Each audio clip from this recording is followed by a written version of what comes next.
This is the Rollin' with Tay podcast.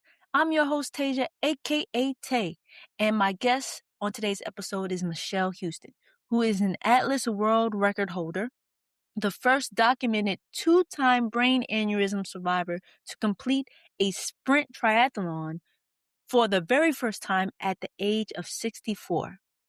I hope you enjoy this inspiring conversation. Thank you for being a guest. And yeah, how are you feeling today? I'm feeling pretty good. I'm ready to share this story with everyone. Okay, all Yes. right. So Okay. let's start at the beginning. Okay, so I am going to go back to when I was pregnant with my youngest son, because that's really the first time that a triathlon came up, but not in the way that you may think. Actually, when I had my first son, I gained like 40 pounds. And that was the hardest weight, to get rid of. And my sons are almost 10 years apart. So being mindful of that when I was pregnant with my younger son, I tried to eat right. Actually, I had given up red meat at that point, and not that I didn't like red meat, it didn't like me. I had some issues where, I had a difficult time digesting it, something called gastroparesis. So anyway, I was being mindful, of what I was eating, and I stayed active because at that time I was living in New Jersey. That's where I grew up, all of my schooling. And I took a job with the city of Philadelphia, and there was a residency requirement, but I had a certain amount of time before I would, that before I had to move. So I was walking to the bus stop, to catch the bus to Philadelphia. And then, of course I was doing, a lot of walking, those city blocks, they're pretty big, so my first trimester, I was doing a lot of walking. Then my second trimester, cause like I said, I'm trying to stay active because I don't want to gain all that weight. And my second trimester, I was riding my bike. And I would write at that time, it was a long time ago, we didn't have or at least I didn't, the devices, to measure, distance or whatnot. But I know I was riding quite a distance, and I was actually riding until I was 6 months pregnant. And the doctor made me stop because I was not gaining weight, so I was being, I guess, counterproductive. Yeah. So yeah, so I stopped riding. And then my last trimester, because my son was born in August, you know where I was? I was in the pool. and, everyone at the pool had a nickname for me. They called me Watermelon. And I love swimming. Actually, growing up in South Jersey, we always had a pool in the backyard, and I taught myself how to swim. And actually, my very first job was as a camp counselor, during the summer. And it was at Fort Dix, New Jersey. Actually, Mhm. we would, go there with the kids and be in the pool. So how triathlon came up, or triathlete, is, because like I said, my first trimester I was walking, second trimester I was pedaling, third trimester I was swimming. I said, this baby is going to be a triathlete. I guess I kind of spoke it into existence, but it wasn't him. It turned out to be me. So, so, growing up, I wasn't, athletic in school.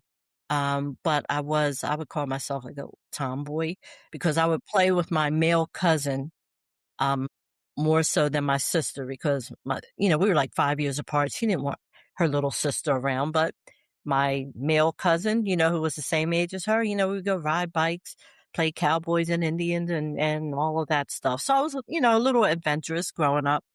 So then, I'm going to fast forward to, when I was living in Philadelphia. And at this point, I was now, residing in Philadelphia. And me and my husband had divorced. So I was in the state of Pennsylvania with me and my youngest son, who was 7 at the time. Well, at the time of my aneurysm, he was 7. My older son, because they were so far apart, he was getting ready to finish high school. So, Mhm. I let him stay over there with his, grandparents so he could graduate, from high school over there where he had, all of his friends and everything. So it was me and my 7-year-old. And I had gone to work, and I'm a court reporter, official court reporter. The job requires a lot of focus and concentration, and you have to block out any other noises that, may be going on, around you. So for a couple of weeks before my aneurysm ruptured, I had a dull headache, and I was a headache person anyway. I would get, like chronic sinus infections and whatnot. So this headache, it wasn't terrible. It wasn't like a migraine or anything. It was just more of an annoying headache. And, just kind of slowed me down a little bit. And so this particular day during lunch break, I didn't feel like, going out to get lunch. So I laid my head on, my desk, and the judge's judicial aide came over to me and she said, "Are you okay?" And I said, "Yeah, I'm just not feeling myself today." And so, I got through the day and I drove home. I was, working, Center City, Philadelphia, and I lived kind of out in the burbs. So it was like a 45-minute drive. And I did things a little differently because I would usually go home, put on my, comfortable clothes and go to the neighbors and pick up my son. But Mhm. because of how I was feeling, I picked him up first. Thank God I did. I picked him up, brought him home, and then I wasn't home that long. I remember being on a phone call, and then when I hung up the phone, I heard a pop in my head, Mm. and I literally saw stars. I didn't know what was going on. I didn't lose consciousness. I just felt like a little weak, and I was able to make it to the couch. And something they say is that people, when they have that feeling or they may, have that rupture, because I mean, once you hear that pop, it's either going to take you out or knock you out. And most people, if it doesn't take you out right away, want to lay down, just like when you have a headache, you're in relax mode. You just want to lay down. And some people would lay down and, never wake up. But fortunately, like I said, I did things in reverse. My son was there on the couch, and I said to him, I said, "If anything happens, call 911, because as parents, you always try to be strong and I'll be okay. This will go away." That's kind of what I'm thinking. But when the tears started rolling down his face, I knew I had to do something, because he was probably seeing what I wasn't seeing. Like he could probably, just visually, that I just was not myself. So I called my neighbor who, I had just picked him up from, and, actually the neighbor and another parent, they came. And at that time, I had a dog, and my dog was a yapper. My dog, she was a yapper.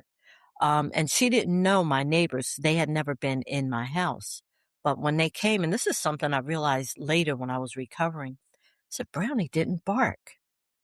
And she didn't go up to them, like, 'cause that's what dogs do.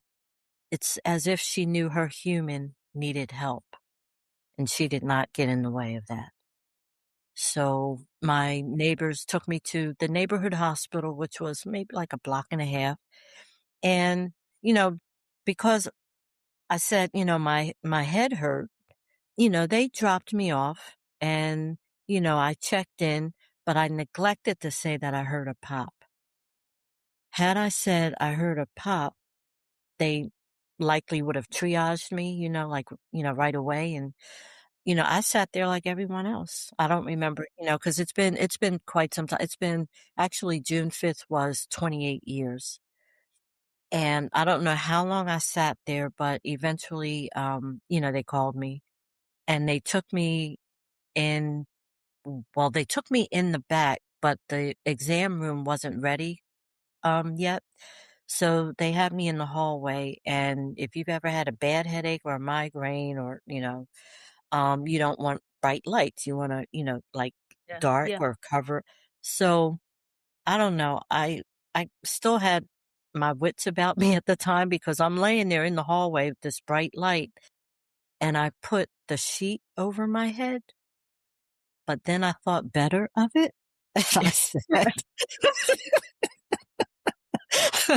"Let me get this sheet from over my head before they wheel me down to the morgue."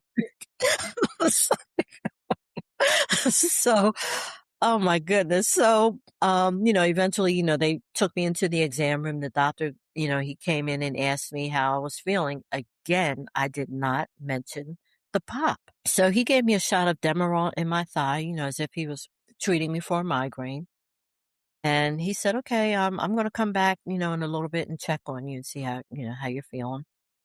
And so he came back and he said, so how are you feeling? I said, I feel a little better.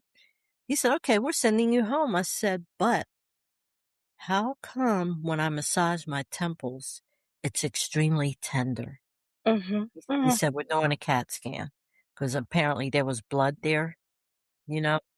So, they took me in the room and then they inject you with this dye. And, right then, they told me if I had an allergic reaction to that dye, I could die, you know?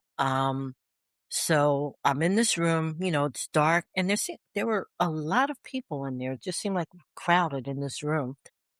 And then all of a sudden I hear like an applause and I'm like, what are they clapping for? Because they had found the bleed. It's like success. They were looking for it and they found the bleed and that's what they were clapping for. And so the doctor told me he was going to send me, excuse me, to another hospital, Thomas Jefferson University Hospital. He said where they're better able to take care, to handle this. So, they um send me, by ambulance to Thomas Jefferson University Hospital and everyone's coming in and they're telling me you're in great hands, you have the best doctor, which of course at that time, because I didn't know what was going on, I um you know, I'm listening to them and I'm like, okay, it's like, okay, that's what they're supposed to tell me, right? And then I remember a doctor telling me that my chances were 60-40. Whoa, what? That's 50-50, 60-40. I'm laying there and I'm like, Oh my I'm, god. yeah, and I'm telling myself, I'm like, nope, it's not my time yet. I have a lot more living to do. It's not my time yet. I wasn't accepting that. And I'm going to backtrack real quick because that Monday I had gone to my primary care physician, because, I'm having these headaches. Let me go and have myself checked out. And so he, diagnosed me with, a sinus infection, gave me a prescription and sent me home. Wednesday, I'm having emergency brain surgery. And unfortunately, sinus infections, I don't want to scare anyone, but, they can be um, misdiagnosed. Like an aneurysm, it can be misdiagnosed as a sinus infection.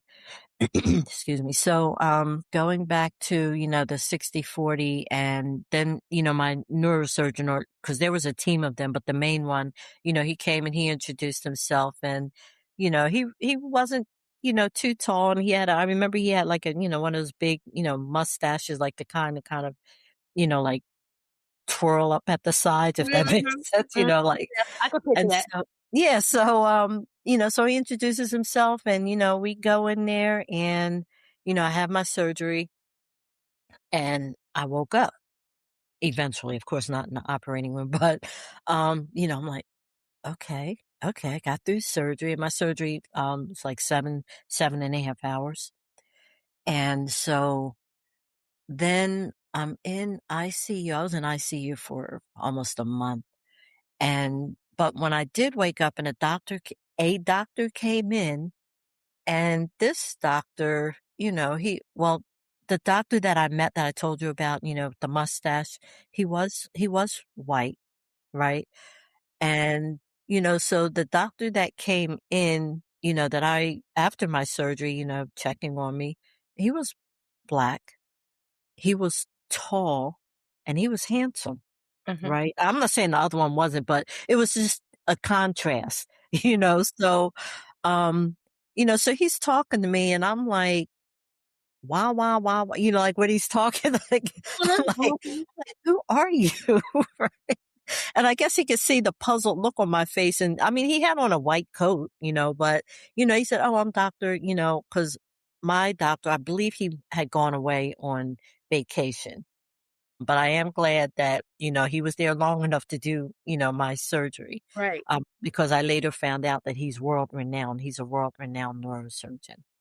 So, the other surgeon, I jokingly said to the nurses, I said, I thought I had died and gone to heaven because I was like, wait a minute, because, he was very nice looking. He was very humble. He was very, because I think some of us sometimes we get like, we have a certain kind of, a feeling, about doctors, like they just seem so serious and intense. And he was just total opposite of that. He was, very nice demeanor and answered all my questions. And he actually, treated me or, came and checked on me, until I was, pretty much released from the hospital. And there were other ones, but, there were, 2 that I kind of remember. But anyway, so, he's telling me, I'm not out of the woods yet. He had to wait for like, 2 weeks to make sure I didn't have something that's called a vasospasm, which are mini strokes, because some people will have, a rupture followed by, a stroke or a vasospasm.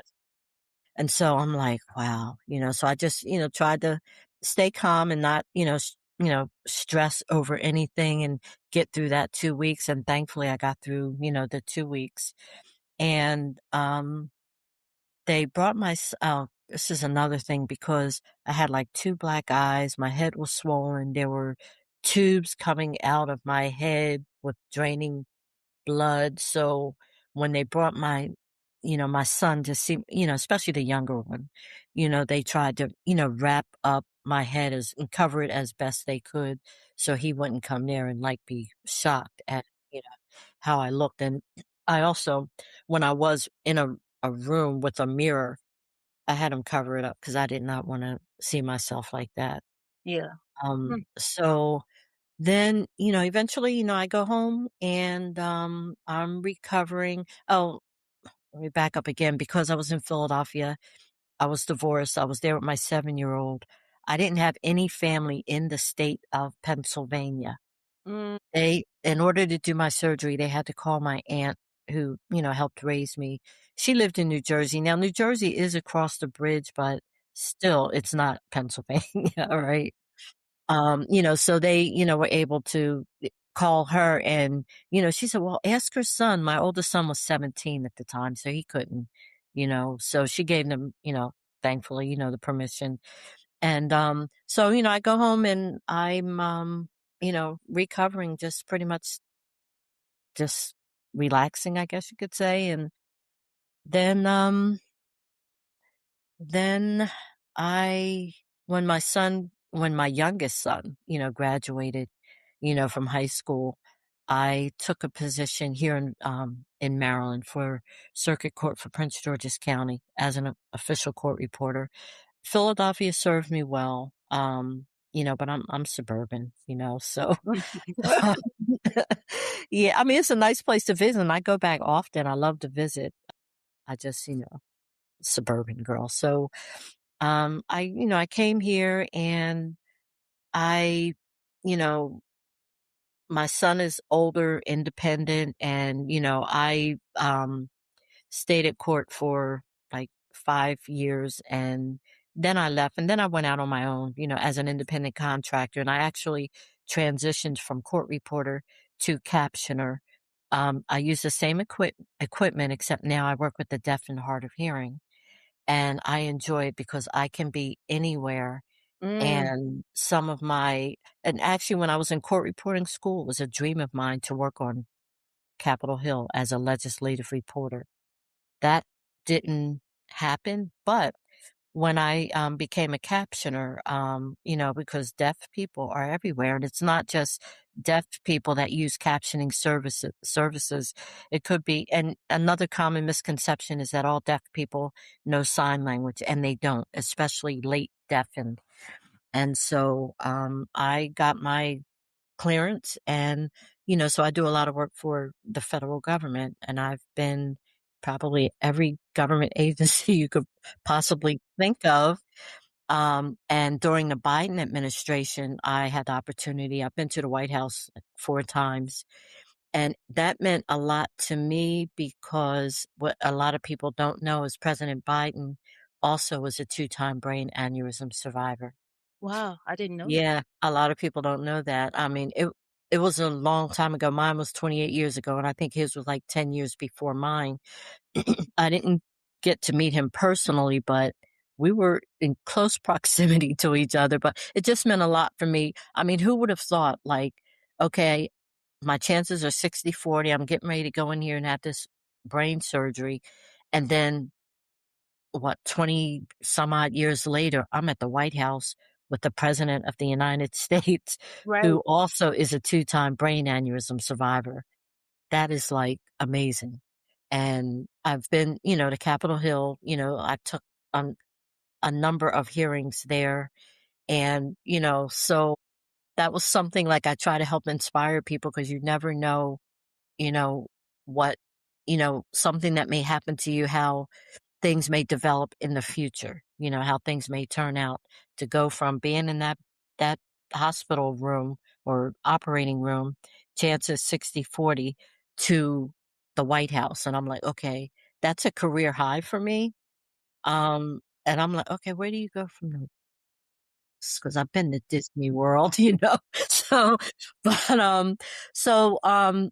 that I'm an independent contractor, I, can make my own schedule. Like I said, my kids are grown, and I joined all these groups. I joined, Black Girls Do Bike, Girl Trek, Goombay, all these, outdoor groups that I didn't know about, but, I found out, on Facebook, social media, especially during, the pandemic when people were looking for something to do because you get tired of sitting in the house.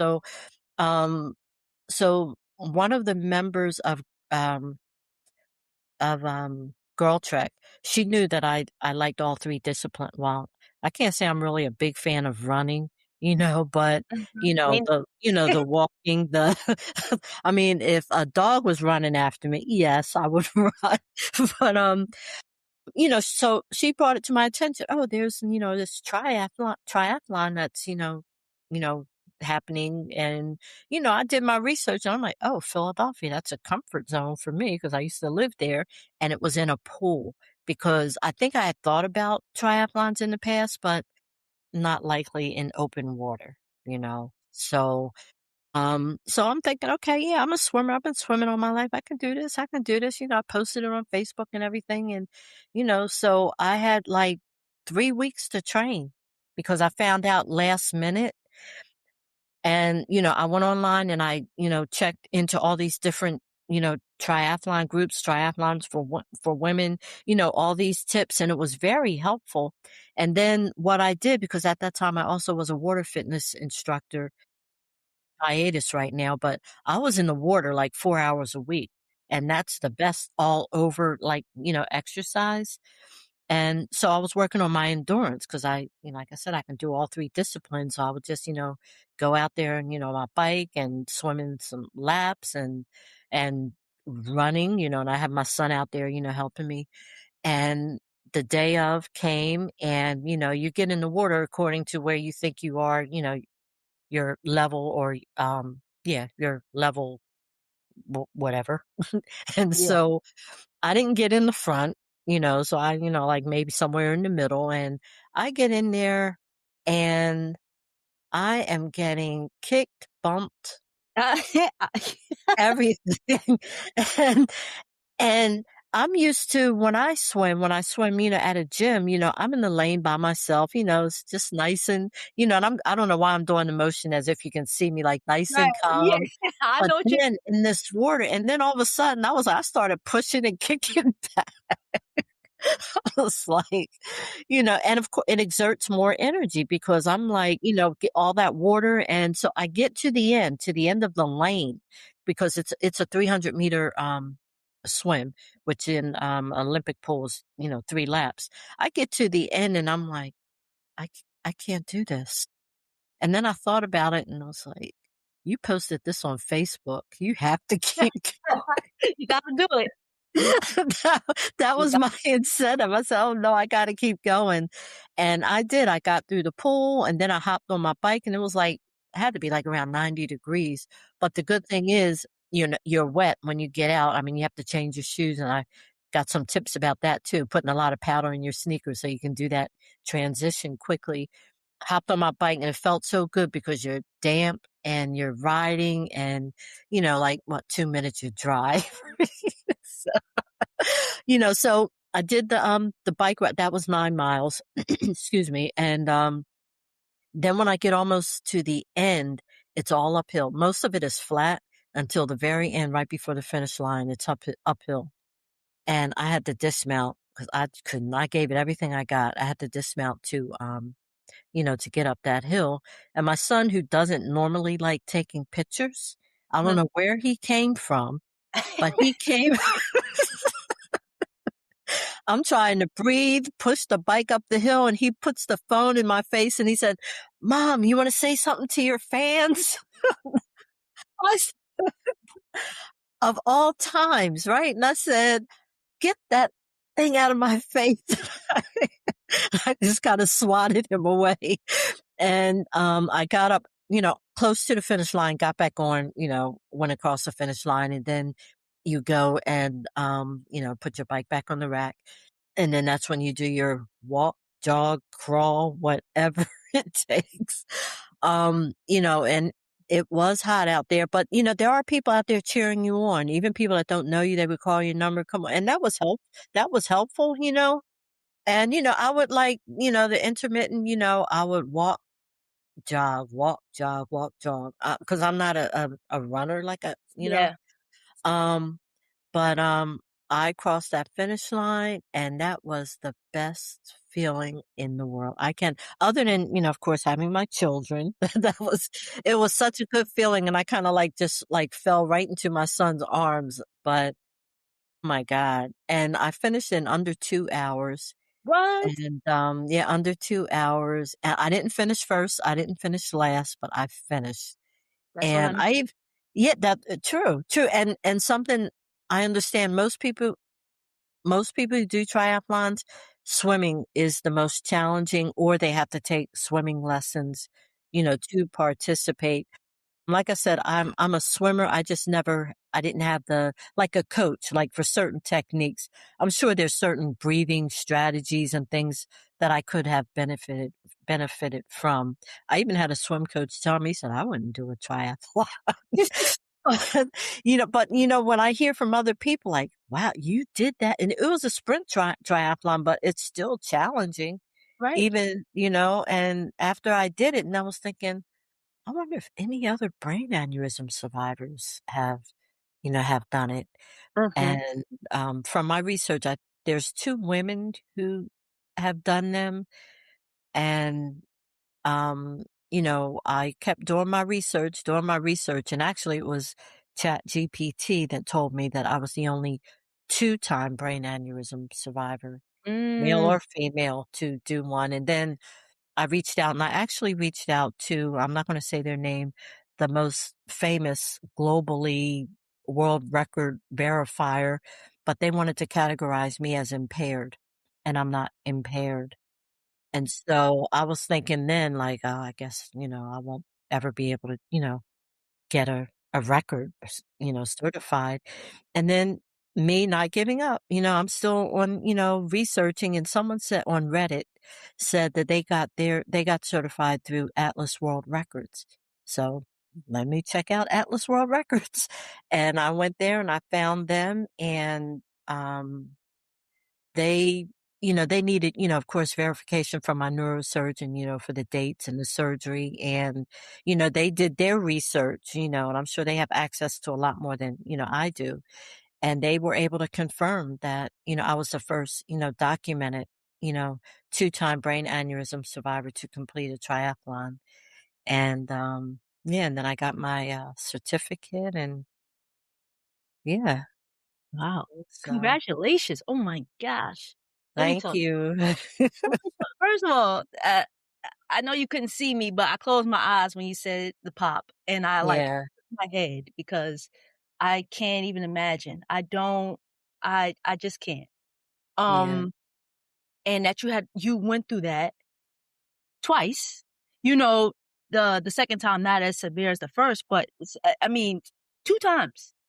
Right. Um, I did have two craniotomies. Yeah, and when I had mine, it was around when they were mine was clipped. But I'm finding out, through support groups on social media, of course, you know, over time things change, and so there are some things that people now are privy to that I wasn't back then. So that makes it even more special, I guess you could say. Yeah. But I and think your mindset has a lot to do with it too, because I wasn't giving up. Oh no, let's do this little surgery thing. And I have things to do. I have children to raise. And, then I didn't know, but I have records to set. that is a fact. Like, your mindset, you Hmm. know, I look at it as when, like, I'll do a century or a hard ride or this hard thing. Hmm. My body's like, "Girl, now you know."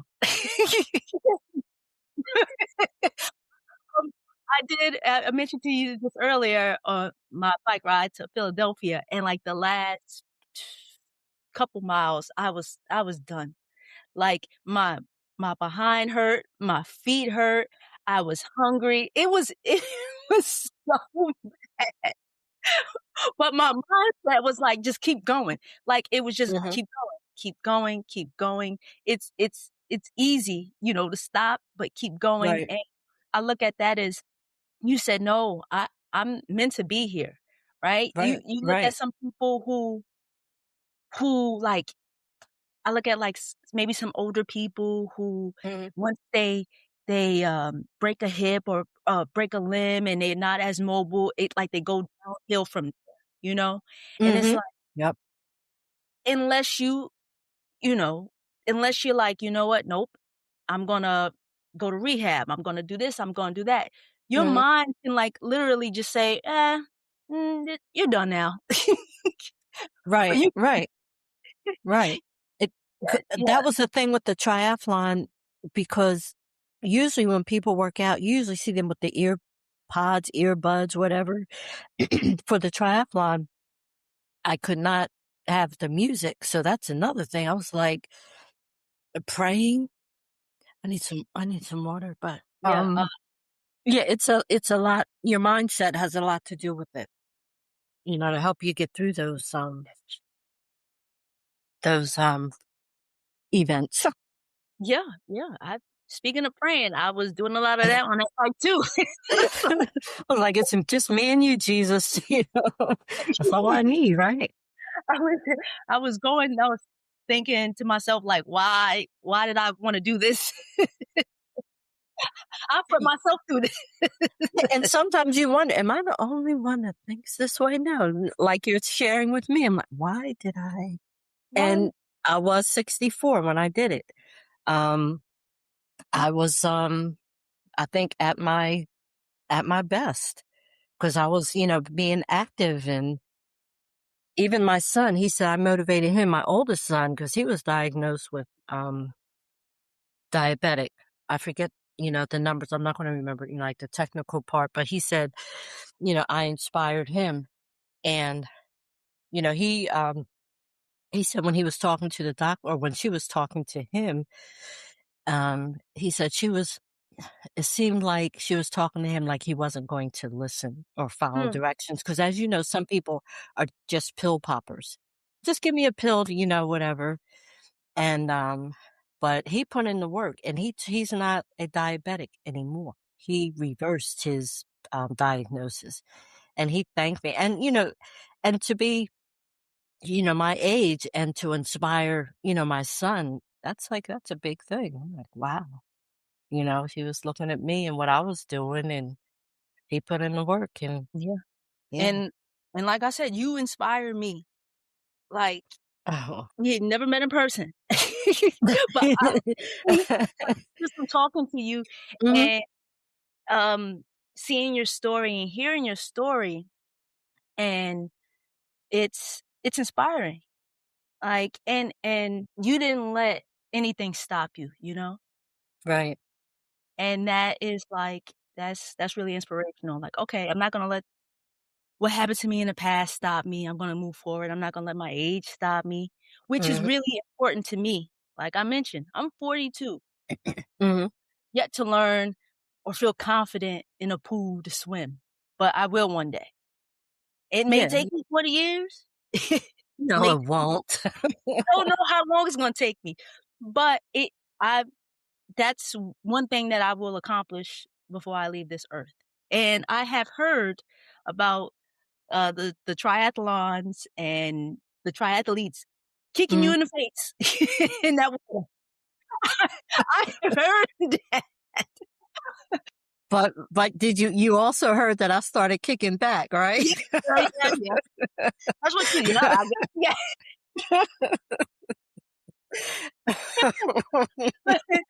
But Oh, it's goodness. inspiring, and, I hope to one day, well, not hope, because I will, one day, do a triathlon, maybe even do an Ironman. Mhm. Um, yeah, I like challenging myself.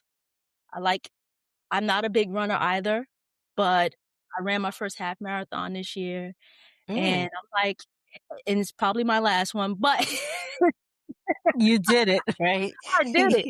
I told myself I was gonna do this thing, and that's it. Now we have a friend in common, Troy, and Mhm.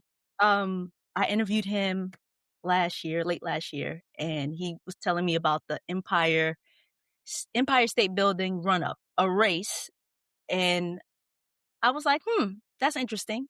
I've Mhm. never He's the first person that I've met that is a stair runner or I I never heard of it until I well, we became Atlas World Record friends. The friends through Atlas World Record. yeah, I had never heard of that. I I've never heard of it, and he inspired me, so I signed up. Uh-uh. Hopefully I get in because it's just a lottery now, but if I Oh, get in it didn't happen yet. no, it didn't happen, it Oh, happens in October, so if I get in, I'll be running up some stairs in the Empire State Building, which to me sounds crazy and cool at the same time. mhm. Like, this is just so amazing, like and that's one reason why I love having this podcast, like, because I get a chance to meet and talk to people I probably wouldn't Mm. meet or talk to, and Right. if you're inspiring me, you're inspiring somebody else. So, yeah, that's thank you. Like, again, thank you for doing it.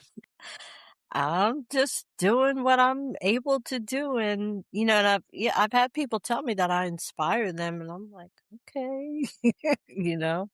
Long as I can, and like I said, I know my limitations. I'm not gonna try to hurt myself. I'm not Right, of Iron course. Man is not on my bucket list. Mm-mm.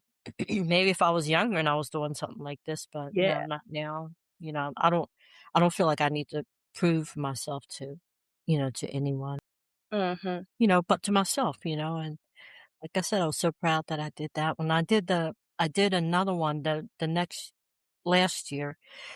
Um, that year, um, I got through it. I finished it, but believe it or not, I had a headache when I started it. Oh, no. It was a hunger headache. Okay. And it was a struggle for me, but I got through it. I didn't feel as enthusiastic as I did, with the first one. So, but Mhm. yeah, so I have 2 under my belt. That's good. I actually was it the same one? Was it the same Philadelphia one? Yes, it was. It was the same one. Yes. Mhm. Um, I actually was supposed to do that one last year, but Really? yeah, but I had to work, so I chose the money over it. But, Hey. I will maybe one year, I'll get a chance to do that one, but Let me know, because 'cause I'll be there supporting you. I'll be there cheering you okay. on. Thank you, thank you, thank you. Mhm. So, Mhm. do you have any other maybe events that you wanna do? Maybe not, another try, but any cycling events or, swimming events that you wanna participate in? I am actually thinking about putting together because September is Brain Aneurysm Awareness Month, and I'm thinking about because, usually, I don't want to say usually everybody's different, but, you hear about walks, for fundraisers, 5Ks and like that. I'm trying to think outside the box. So I was thinking of maybe getting a group together to ride. Yeah, Um, so I'm still, you know, toying around with that in my head. Of course you have to, there's things you have to get in place, location and people and all that stuff. And of course, I'll let you know. yeah, Um, I no, don't know if you'd be able to make it. I don't, it's, yeah, I would like to do something like that. But as far as like any event, I don't have any events, like on my calendar right now. I would like to, even though I don't like to run, I would like to do a half marathon. I don't I'm not doing any I know I'm not doing anything the rest of this year because I have some things I need to take care of, with myself. So maybe next year, I can look at some things. Yeah. But, other than, like I'll do, like a ride with, Black Girls Do Bike, and, of course, they have, like, different weeks, they may have, like, the short and sassy ride, yeah, which may be, like, 15 miles, and then they do I'm not a distance rider, so, wherever you fit in, and that's what the walking groups and the running groups, wherever you fit in as far as, distance, so, like, I guess you could say recreationally, like, I'll, ride with them. I'm always in the pool. I will let's see, what time is it? 2 hours. I will probably be at my community pool. Um, I love to swim. Some of you're probably too young to know, of Esther Williams, who was, like, one of those synchronized swimmers back in the day. I mean, I'm not a synchronized swimmer, but just I was always fascinated with the water. I don't know I'm not sure where that came from, but I love the water. I'm either in it, on it, around it, thinking about it, drinking it. yeah, yeah. You know, they say find something that brings you joy. I love going to, the beach. And people are like, "Oh, you get in that water?" No, I sit beside it, bury my toes in the sand. If it gets hot, I'll go sprinkle some water and go sit back down. But it's so tranquil, and actually last summer I was at Rockaway Beach, my Yeah, first time, yeah, my oldest sister who I found, well, I forget what anniversary is, but much later in life, she mhm, lives not far from that beach, so I surprised her, me and my son and his girlfriend, we went there. Apparently, we were at the wrong end of the beach, I mean, it was okay. I mean, look, there was water, there was sand, but yeah. there was more action at, another end of the beach. Um, but something I also found out I never knew is that, Rockaway Beach, and you may know this, is the largest urban beach in the country. Did you know that? No, I didn't. Wow. Yeah, it said 6 miles long. This is the longest urban beach in the country, and I know they built it up since, what was it, Hurricane Sandy or something Yeah, like yeah, that, mhm. because when I met my sister, it was before that hurricane, and we walked down there and everything, and, it was, it was okay, but then, because it got all the attention from Hurricane Sandy, of course, now they kinda built it up and they, have the hotel or, hotels, beachfronts or whatever they built it up, so yeah, Wow. it You know, costs more to go basically I've to go never there. been there, so now you got me, curious. I've never been And there. there were a lot of bikers. It was a big like the, boardwalk or whatever. Yeah, Mhm. I'll be looking on your page to see, I'm riding down the boardwalk, Rockaway Beach. Yeah, because I was if I had had my bike, I would've been riding down here too, but, Yeah, thanks. I gotta check that out now. Mhm, yep, I'm not a beach person, but, um, I'll definitely check that beach out. mhm, Ride my bike there maybe, like you said. yeah, now, what part of New York are you? I'm in the Bronx, Okay. and that beach might be kind of far from me to ride, Yeah. but, it'd be a challenge. Oh, to ride to I see Yeah. what you're saying. I'd ride to it, yeah. What's the longest distance you've ridden? Recently with the, Is that the one you were just talking about? yeah, I did 117 miles, so, yeah. I still can't believe it. Yeah. And I look back when I first started riding in 2017. I got my first road bike in 2018, and then I'm also a member of Black Girls Do Bike, and, now I'm riding to different states and riding over 100 miles. It's kind of crazy. So now you got me thinking, because you're with Black Girls Do Bike, because we could do like a, I don't know what you would call it, like you wouldn't have to come, like you could do it there, like, Yeah, yeah. um, hmm, okay, you got me thinking now. So Yeah. have to, you get your crew together, I get my crew, We ride. yeah, that would be great. Hmm.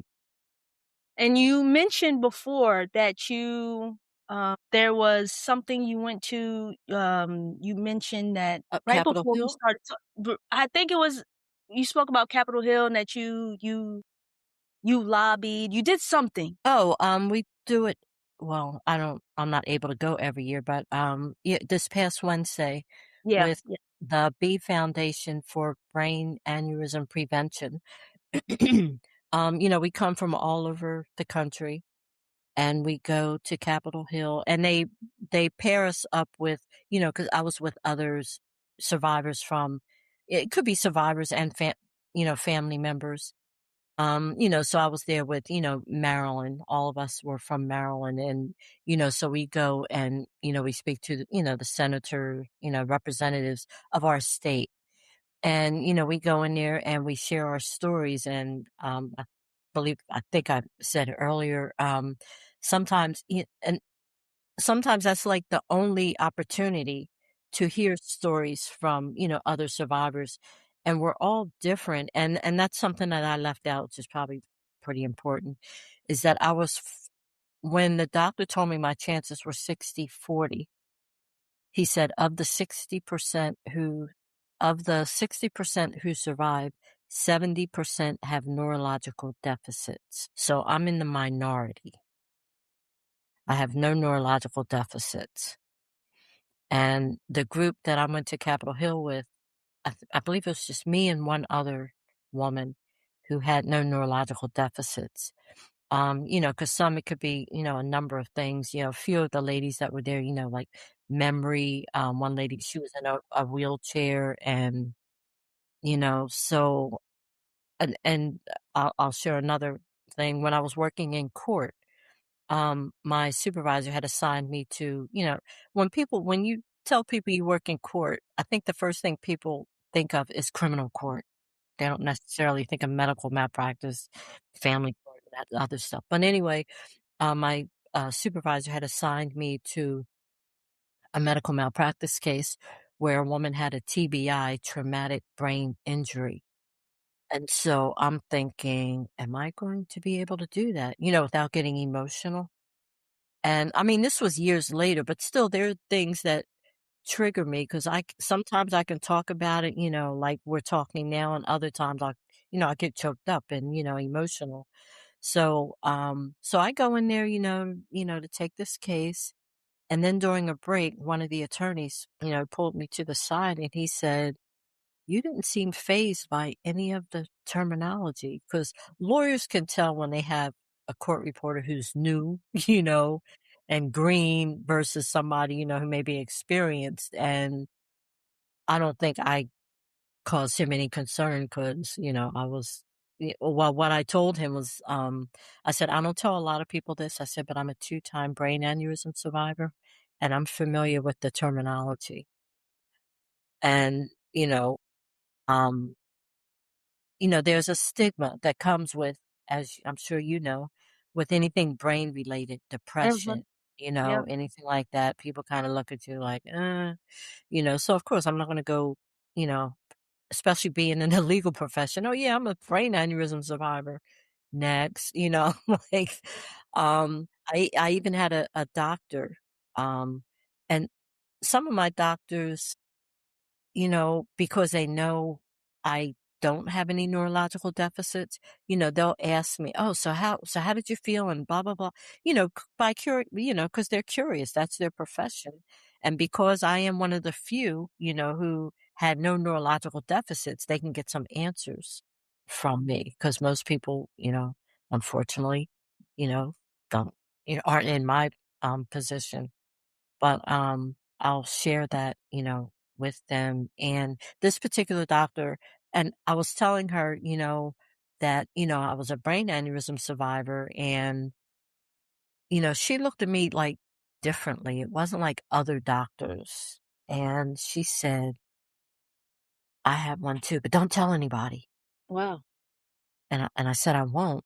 Um She had hers, like, before, she had, finished medical school, or she was getting ready to take some her boards or whatever the case may have been, and I get it, because, they're gonna wonder, "Are you okay? Are you" it could be like a career suicide kind of thing, but, yeah, but, yeah, I told her, I said, "No, I won't." I mean, I share the story, but I don't tell, her Yeah, yeah, name or anything like that of because course. there's that stigma, and actually, I don't know if you heard, Florence Jeff from the Jeffersons, Yeah. they're the maid, she just wrote a book. She's, I think, like, maybe in her 90s, but she just wrote a book, and in her book, she revealed that she had a brain aneurysm, and it was, like, some years ago, and my son, my oldest son, he said to me, he said, "How come she's just mentioning this now?" I said, "Career suicide." Mm, mm, mm. Because you never would have known. I mean, fortunately, she got through hers and she was able to go back, to work.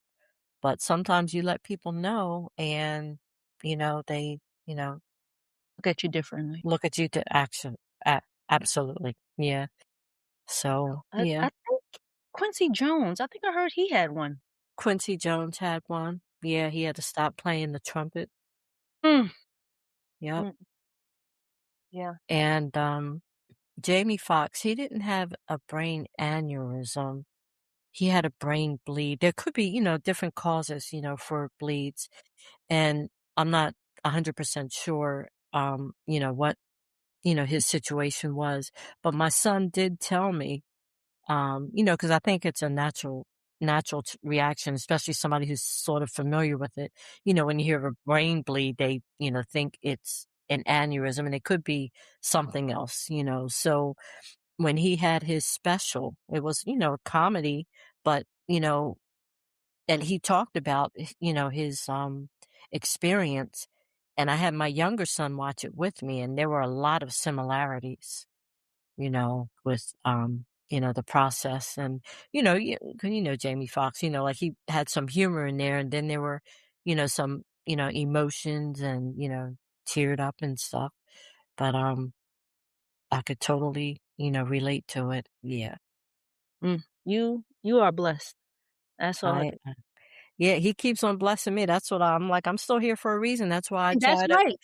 I post and, and I try to relate everything to, mental health and taking care of yourself and not do too much. And I also, because some people, as you know, on social media, everything's perfect. My life is roses. If I'm having a bad day, and thankfully I have more good days than bad, and I'll post it, "Oh, I had a bad day today, but I know how I feel is only temporary." And I always say that, it's only, temporary, that feeling.